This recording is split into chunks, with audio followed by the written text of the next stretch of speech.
Hello.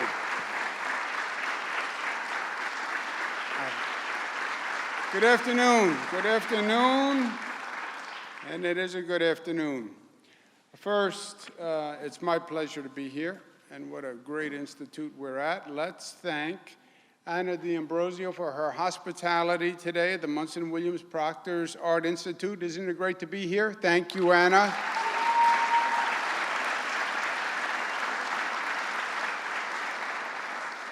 It's good to be with my friends, your local officials. Let's give County Executive Anthony Pacenti and Mayor Robert Palmieri a big round of applause.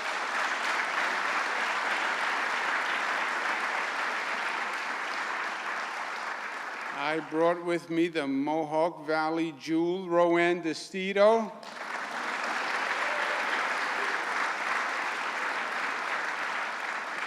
I want to thank Larry Gilroy for all his great work. He's been fantastic. Let's give him a round of applause.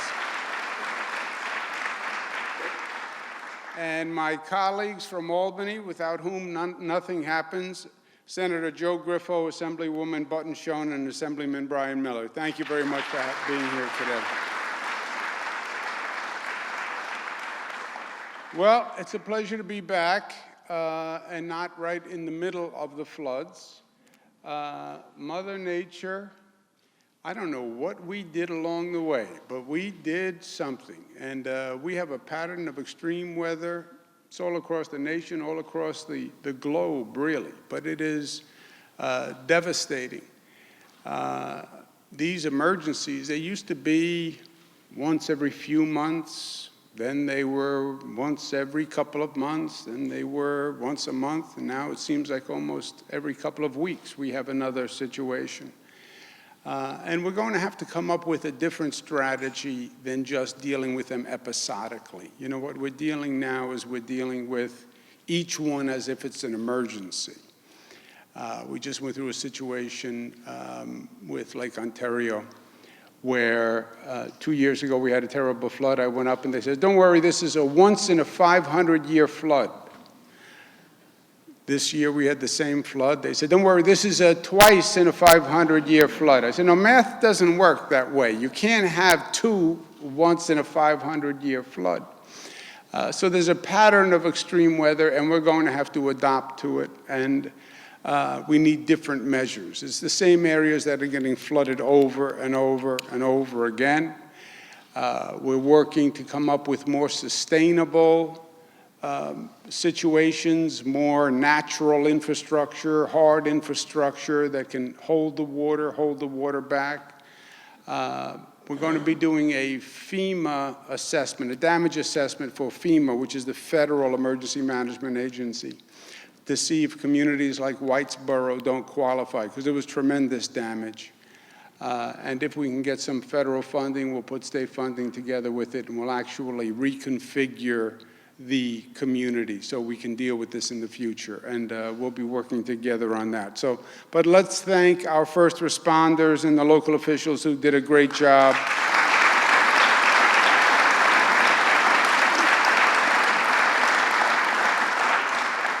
We're here to talk about economic development today. Why? Because economic development is the engine that pulls the train. Everything comes second. If you are creating jobs, if you are creating an economy, then young people have a reason to stay, businesses come, more young people come back, the mayor has a tax base, the county executive has a tax base. It drives everything else.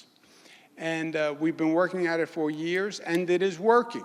New York State today has more private sector jobs than it's ever had in history, believe it or not. Isn't that something?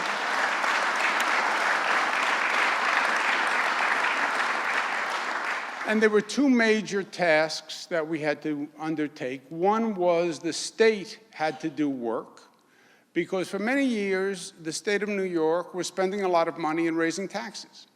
Year after year was raising taxes. New York State was spending double the rate of inflation, okay? So that means if you're spending double the rate of inflation, you have to increase taxes at double the rate of inflation. It's a very simple calculus. You want to spend money, you have to tax if you're government. And that's what we were doing. And New York had an attitude where it was almost hostile to business. It was like, well, there's nowhere else you can go, so we're going to treat you rudely because you have no alternative. Yeah, maybe that worked at one time in New York State history. It doesn't work anymore because people can move, businesses can move, and they did. They're more mobile than ever before. They're smaller. They can pick up their laptop and they can leave. And young people left, especially upstate New York, for generations. That we addressed. We brought down state spending to the lowest increases in modern history. Our state budget does not go up more than 2% per year, which is the lowest rate of increase of any governor, Democrat, Republican, tall, short. We just have a lower rate of increase. Because we did that, then we could reduce taxes, which we've done all across the board. Every New Yorker today pays a lower tax rate than the day I was elected, period. Every New Yorker.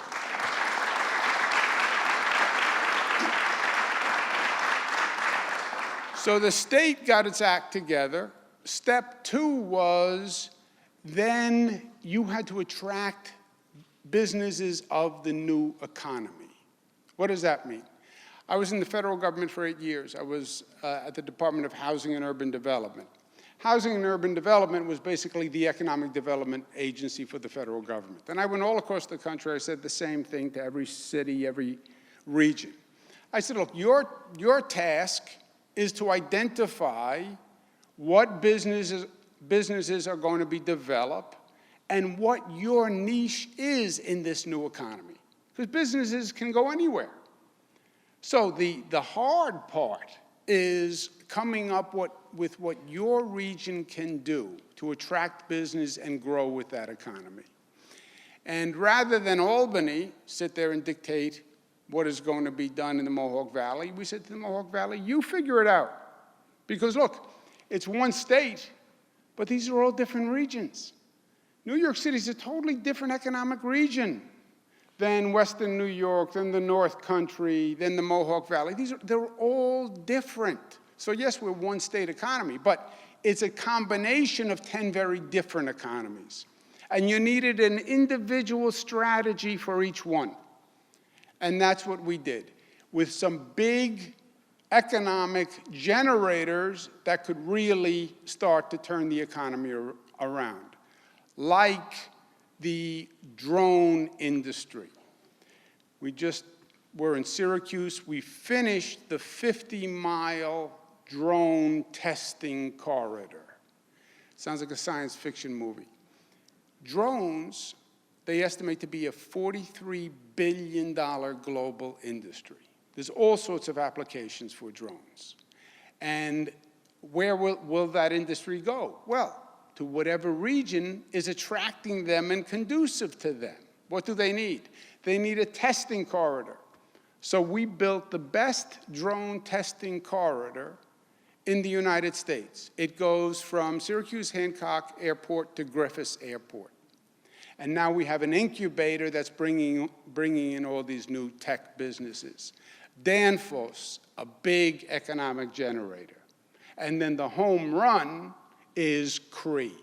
Cree, 600 jobs making wafers. Not the type you would eat, no cannoli cream, nothing, but 600 jobs, the industry of tomorrow. So we have these big anchors in place. Okay, what's stage two of economic development? Stage two is now that you have these big economic generators on a regional basis, stage two was Downtown Revitalization Initiatives. Howard Zemsky, our economic guru, genius, mastermind, this was his plan, and he was right. Why? Because downtown areas have done a 180-degree turn. In one stage of development, people wanted to leave the downtown area and move out to the suburbs, right? My generation, my parents' generation, what was the dream? I grew up in a city. I grew up in multifamily housing. I grew up in an attached house. I want to move out to the suburbs. I want to get a little unattached home. I want a backyard. I want a barbecue grill. I want to be able to cut the grass on Saturday and sit in the backyard with the kids. That was the dream, to have my own home. The millennials have a total different orientation. They're not going to get in a car and commute out to the suburbs and burn gas. And they don't want to cut the grass, and they don't want to have a single-family home. They don't want sprawl. They want to be in a downtown area. They want that density. They want to be able to walk to work. They want to be able to walk to the cafe. They want to be able to walk to arts. They want to be able to socialize. That's what they want. They're moving back to downtown areas. It's a total different development pattern. And they like the history, and they like the architecture. So that's who we're now building for. That's who we're catering to. So the idea was, and we have some of the best downtown areas in the country, right? We have these great downtown areas, which you have in Utica, which in many ways we abandoned for decades. Now there's an opportunity to redevelop them. CRE is going to be attracting 600 employees, many of them young, many coming from SUNY Polytech, right? Where do they want to live? They're going to want to live in downtown Utica. That's what they're going to want, especially when they're young and they're starting out. And Utica has done a lot of great work. But the Downtown Revitalization Initiative said, the way we did regional economic development competitions, let's do a competition for the best downtown revitalization plan, okay? That was the concept, and it's the right concept, the next stage of economic development. So Howard Zemsky's idea came, we did it in the State of the State, $100 million, which is a lot of money, and 10 winners from a competition that we will hold for the best downtown plan. That was the Zemsky idea. 100 million, we would have 10 winners. I said to Mr. Zemsky at the time, we will have 10 winners. How many applicants will there be for the 10 slots? If you have 10 winners, not that I'm pessimistic, but I wanted to know how many people don't win. He said, we'll have 14 applications for the 10 positions. I said, so 14 applicants. He said, yes, I'm an economic guru, I'm a genius, I'm a mastermind. I know for a fact that we will have 14 applicants. I said, but I'm just curious how you know it's going to be 14. He said, well, I've done a thorough survey, and it's what I do, and it's what I know, and we'll have 14 applicants. I said, so we have 14 applicants, we'll pick the best 10, and then we have 4 who don't win. He said, yes, there'll be 4 runners-up, and we'll say to those 4, you know what, you can, this was a good exercise, we're going to do it again next year, and you can learn and you can apply next year. He said, and we can give them a smaller grant, not the 10, we can give them a smaller grant, so it'll be okay. And we believe in the idea of competition because it does, when you have a competition, it does develop a better plan. It makes people more creative, it makes people work better. I said, okay, I'll listen to you because I believe in delegating. That's the kind of manager I am, and he's Howard Zemsky, very successful businessman from Buffalo, done very well in the private sector, drives a Cadillac. I said, I understand. I will defer to you. We'll do the Zemsky plan, 100 million, 14 applicants. So we execute the Zemsky plan. It goes a little different than anticipated. We didn't have 14 applicants. We had close to 100 applicants, okay? Mr. Zemsky says, well, that's a rounding error. I don't consider that. I think that's more like a multiple, but I said, what happened to your survey? You did a survey. You're the economic genius guru, Cadillac. He said, yeah, there was a miscalculation by one of my staff. So now we have 100 about applications for 10 spots. That means 10 people, 10 downtowns are going to win the 10 million, and then you have about 90 who are the quote-unquote runners-up. So you have about a 10% chance of winning. Now, let's talk about expectations a little bit. Everybody wants to win, right? That's our nature, that's our culture. I want to come in first, I have to come in first. If I don't come in first, then I lose. But you also have to be realistic about the odds. If there's only 10% are going to win, the odds of winning are very low, right? And everybody wants to win the $10 million, but being a runner-up and winning 5 million or 6 million or 7 million, that's good too, right? $5 million is a lot of money. You know, people want to say, well, it's in comparison to the 10. I was hoping to win 10. I know you're hoping to win 10, but winning 5 is great, right? Thousands of people running the New York City Marathon. Everybody wants to win. Yeah, I know, but not everybody's going to win. And coming in the marathon, 2nd, 5th, 100th is great, right? Do you understand what I'm trying to communicate in terms of expectations? So, the Utica plan was really very, very smart because it puts all the pieces together. It takes Genesee Street, it takes everything we're doing with the brewery district, it takes the bags district, it takes the sports district, what we're doing with the Ord, it brings it all together. And you feel that energy on Genesee Street is turning around, and you feel the future coming. And your downtown revitalization played off that. So your plan is very, very, very smart. And I applaud all of you for what you did, because it really is a great plan. But you understand the odds.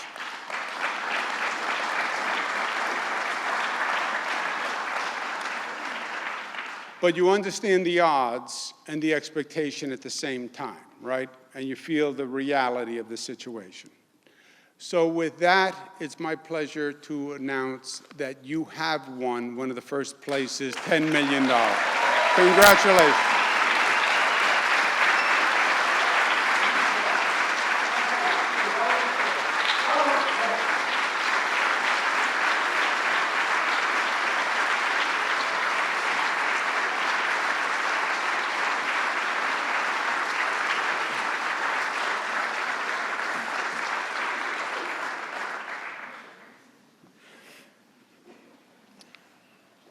Well, that's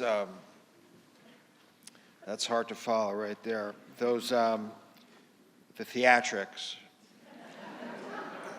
some of the stories. Is that a Jackson Pollock behind me on the wall? That's a good metaphor for how my mind works right there. So don't listen to any of the compliments. You know, I have all these talking points, but I mean, let's be honest, you won $10 million.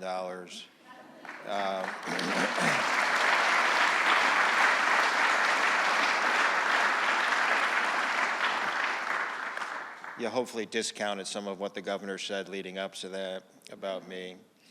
And, but I want to say just a couple of things quickly. One, again, I want to thank the governor for, it's been such an incredible honor working with him now for 9 years in different positions and capacities. And what I can say is, I live upstate, like you live upstate. I lived upstate now for almost 40 years. I lived upstate for 30 very difficult years, and I've lived upstate for 10 very energizing years. And It takes a team to make it happen, and we have a great team of economic development people and legislators and economic development professionals and regional councils and mayors and county executives.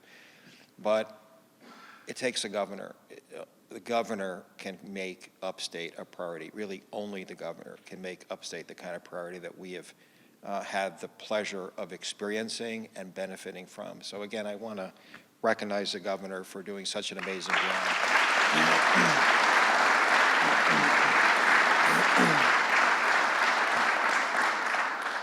You know the plan, and I'm not going to get into all the detail of it, but I feel bad, and I just want to kind of wipe the slate clean a little bit, because last time I was in Utica, we were talking about CRE, and for those of you who were here, I don't know if any of you were at that address, I put some of the blame, you know.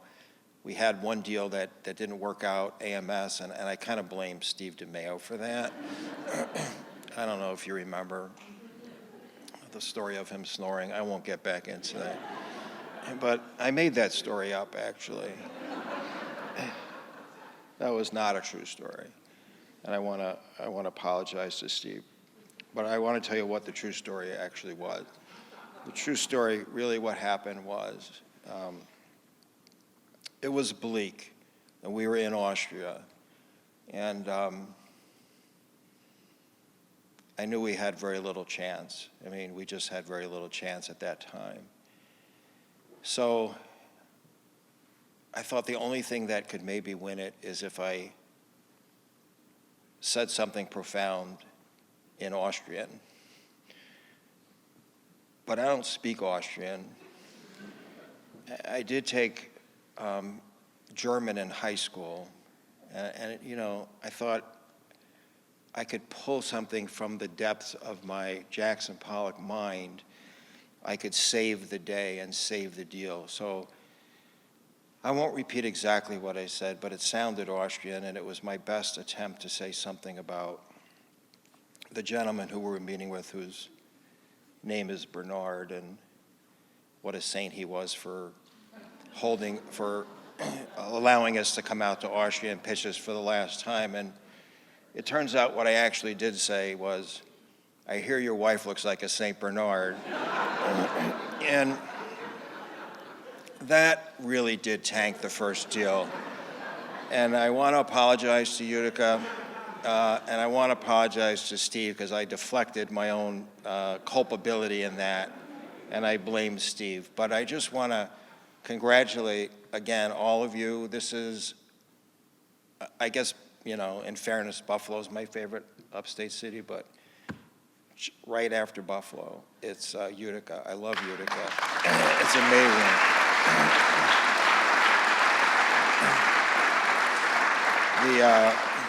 I can't say enough about Utica coffee, and I can't say enough about Taylor and the Cook, and I can't say enough about the people, all the people that I've had the opportunity to meet and work with in Utica. This town has great history and great spirit and a great future. And I started out saying economic development is a team sport, and we've had a great partner in your county executive throughout the many years that we've been involved in revitalization of Utica, and it's my pleasure to introduce County Executive Tony Pacini.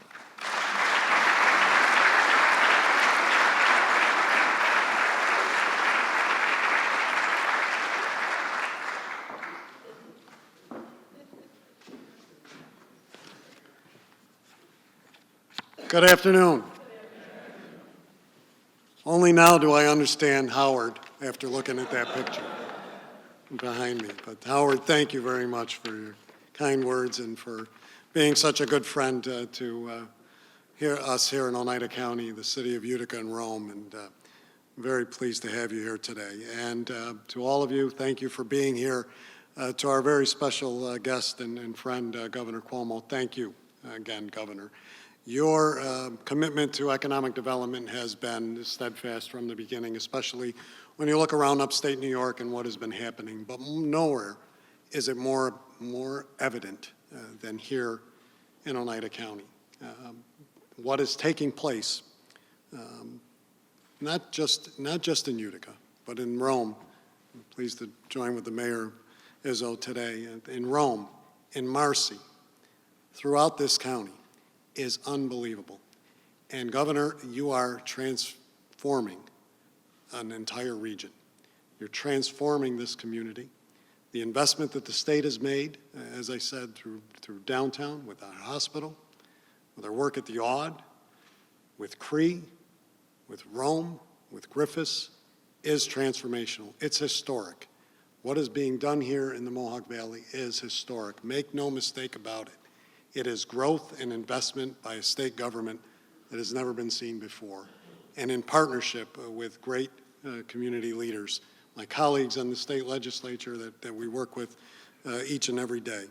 So, Governor, this is a great announcement today. The $10 million goes another long way. It's another piece of the commitment to this great community. As you see around you, the people that are here today, as we're joined here in this jewel of the Mohawk Valley, of the Oneida County here at Bunsen William Proctor. This is what we're about. The DRI award is another piece of icing on the cake as we continue to rebuild an economy, rebuild our community, look at the new opportunities that are among us. And I can say this as we sit here and stand here today, that the best is yet to come because there's more on its way. So, Governor, again, thank you. Thank you for your leadership. Thank you for your friendship and for what you've done for this region. Thank you for making economic development a priority in upstate New York. And thank you, all of you, for being here today. And it is a special day here in the city of Utica. It's a special day because Utica is the county seat. For me, it's so important that this city continues to grow the way it has been over the last several years. And it has been growing because of great partnerships. And that's why I'm pleased and proud to be able to introduce a great partner, someone I've worked with for the last 8 years, and we're going to be working together for the next 4, and I look forward to that. A great friend, a great partner in government, and congratulations to him for $10 million. He's $10 million richer today. The mayor of the great city of Utica, Rob Pomerantz.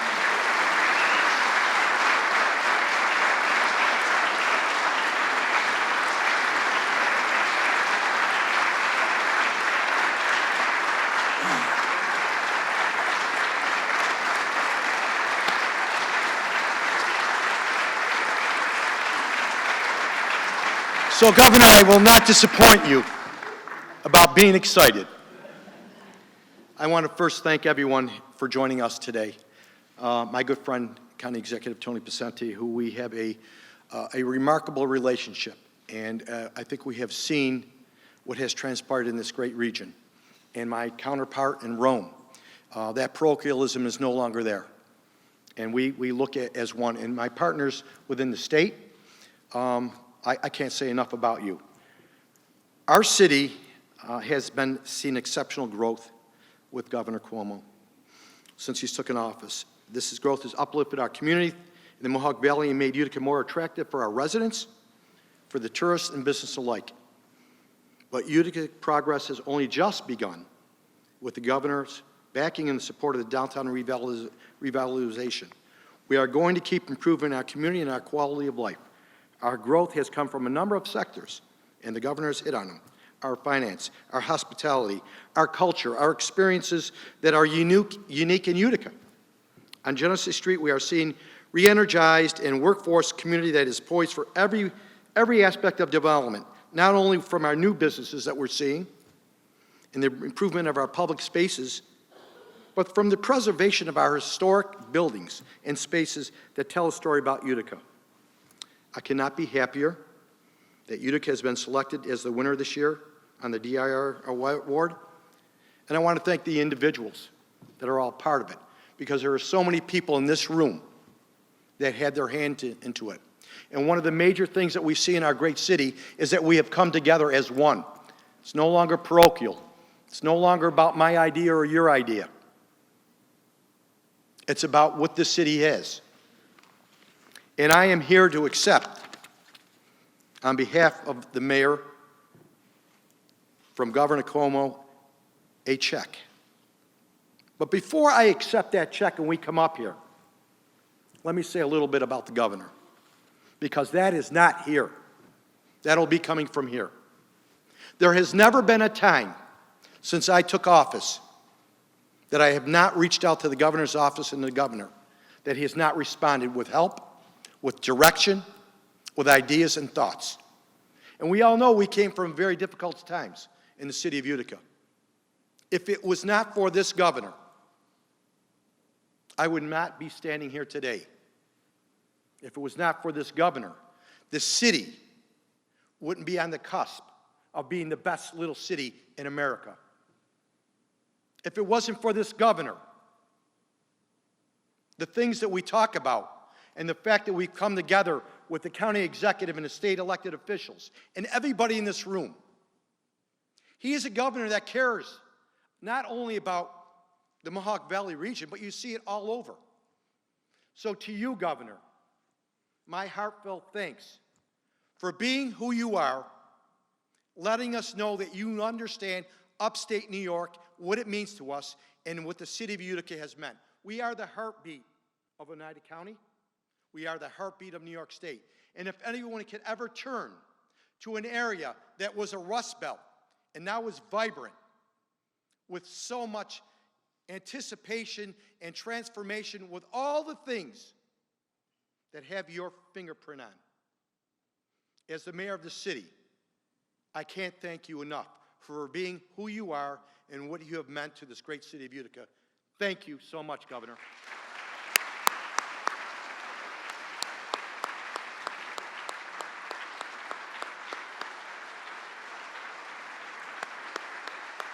I'm supposed to say, let's take pictures now.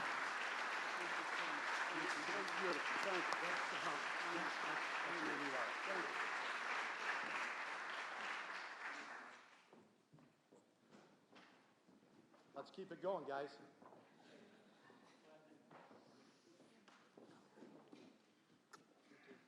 If you take the picture, you have to share it with your 10 with mine. We already spent ours.